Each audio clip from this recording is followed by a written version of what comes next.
जय जगन्नाथ। आज आम आलोचना करवा देवस्नान पूर्णिमा उपलक्षे। मु आज आपको देवस्नान पूर्णिमार समस्त तिथि विधि और क्यों उपाय आप पूजा करेंगे कौन कले आपको ये देवस्नान पूर्णिम आपंकर समस्त मनस्कामना पूर्ण करेंगे से विषय में आपको जनइबी। से सब जानवाई आप भिडियो को शेष पर्यंत निश्चित रूप देखिए। आज हूँ देवस्नान पूर्णिमा ज्येष्ठ मास शुक्लपक्ष पूर्णिमा तिथि में श्रीक्षेत्र में स्नान यात्रा अनुष्ठित हुए। यह देवस्नान पूर्णिमा कहुए। जो वर्ष जोड़ा आषाढ़ पड़े उक्त वर्ष श्रीक्षेत्र में नवकलबर अनुष्ठित हुए। यही दिन में श्रीमंदिर में स्नान मंडप में जगन्नाथ बलभद्र और माँ सुभद्रा को पारंपरिक रीति में विधिबद्धक भाव में 108 कलश जल स्नान करा जाए। यापर दिव मानक गजानन बेश सजा जाए एवं ये जो 108 गरा जल जो दिव को स्नान कराब से जलटा आमर सुनार गोटे कूओ अच्छी से कूओ यहाँ आसी था। साधारणतः वर्षे थरुटे ही श्री जगन्नाथ भाई भौणी सहित जल स्नान करती। अन्य समय मंत्र स्नान करा जाए। यही दिन श्रीमंदिर में जगन्नाथ बलभद्र सुभद्रा और सुदर्शन को 108 पूर्ण कुंभरे गाधोई दि जाए।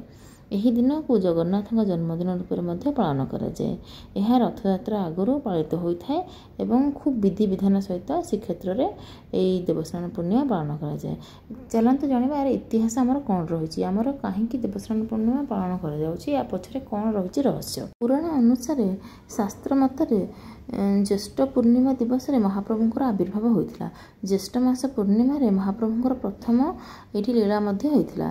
तेणु यही दिन भगवान जगन्नाथ बलभद्र माँ सुभद्रा को ये स्नान मंडप में स्नान करा जाए कारण यहाँ हूँ जगन्नाथर जन्मदिन एवं यहाँ पतित पावन लीला कहुए। से देवस्नान पूर्णिमा भगवान को आम भल सुना कलश सुना कूरु पानी आनी आम जगन्नाथ महाप्रभु को 108 कलश पानी ढला गाधुआई थाए। तापर तो आप जिन जानी तापर जानते गाधेला भगवान अणसन घरे पड़े माने ज्वर आसो तापर जाके रथयात्रा हम। तो ये उपचार विधि आमर कौन रही जो भगवान को जो ज्वर हम ये सब आगू आगे कौन हम से विषय चलते जाना। स्नान पूर्णिमा पूर्व दिन साधारण दिन परी श्रीमंदिर में कबाट फिटा पाहांती अवकाश गोपाल बल्लभ सकाळ धूप द्विपहर धूप आदि समस्त नीति समापन पर देवस्नान पूर्णिमा आरंभ जहाँ आमर व्यवस्था अच्छी से श्रीमंदिर में कराई थाए। यही दिन कोठ सियाणिया मंदिर में प्रवेश करती एवं पहंडी 4 माଳ बाछंती। प्रभुंकर सेनापटा और बाहुटी नागी हुए। ये रत्न सिंहासन उपर मंगला दर्प करा जाए। तापर जगन्नाथ बलभद्र को सेवक मैंने समूह भाव में मिसी पहंडी विजे कराई 7 पाहाच पाखक आनती। 7 पाहाच पाखरे फूलर तैयारी बड़ टाहिया भगवान को सजा जाए। यही 7 पाहाच उपर टाहिया लगी भगवान को होता है।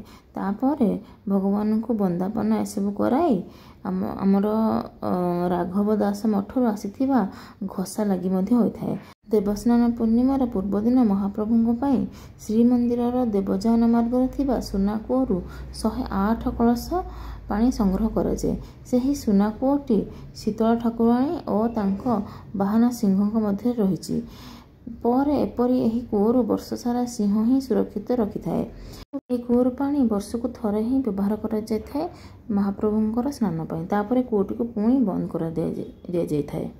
भगवान को जो 108 गरा जल आसी थाए यही जलू 35 गरा जगन्नाथ को 33 गरा बलभद्र को और 22 गरा सुभद्रा को 18 गरा सुदर्शन को स्नान पाई जाए।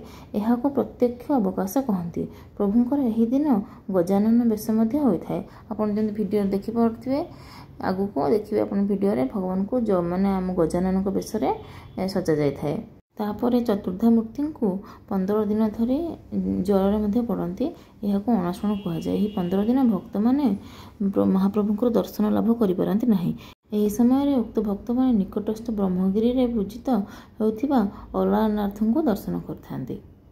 ବର୍ତ୍ତମାନ ଆସନ୍ତୁ ଜାଣିବା ମୁଁ ଯେମିତି ଭିଡ଼ିଓରେ ଆପଣଙ୍କୁ ଆରମ୍ଭରୁ କହିଥିଲି ମୁଁ ଆପଣଙ୍କୁ ଦେବସ୍ନାନ ପୂର୍ଣ୍ଣିମାର ଗୋଟେ ଉପାୟ ବିଷୟରେ କହିବି ବୋଲି।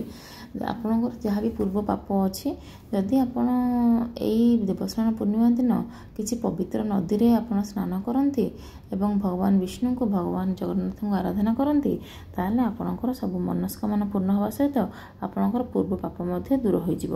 କିନ୍ତୁ ଆପଣଙ୍କୁ ଏହା ଦେଖିବାକୁ ପଡ଼ିବ ବର୍ତ୍ତମାନ ଟାଇମ୍ରେ ଆପଣ ଯେମିତି କୌଣସି ପ୍ରକାର ପାପ କାମ ନ କରନ୍ତି। ବର୍ତ୍ତମାନ ଭିଡ଼ିଓଟିକୁ ଆପଣ ଦେଖିଲେ ଯଦି ଭଲ ଲାଗିଲା ଭିଡ଼ିଓଟିକୁ ସେୟାର କରିଦେବେ, ଲାଇକ୍ କରିଦେବେ ଏବଂ ଏମିତି ନୂଆ ନୂଆ ଭିଡ଼ିଓ ଦେଖିବା ପାଇଁ ଚ୍ୟାନେଲଟିକୁ ସବସ୍କ୍ରାଇବ୍ କରିଦେବେ। ପୁଣି ଦେଖାହେବ ଗୋଟେ ନୂଆ ଭିଡ଼ିଓରେ। ଜୟ ଜଗନ୍ନାଥ।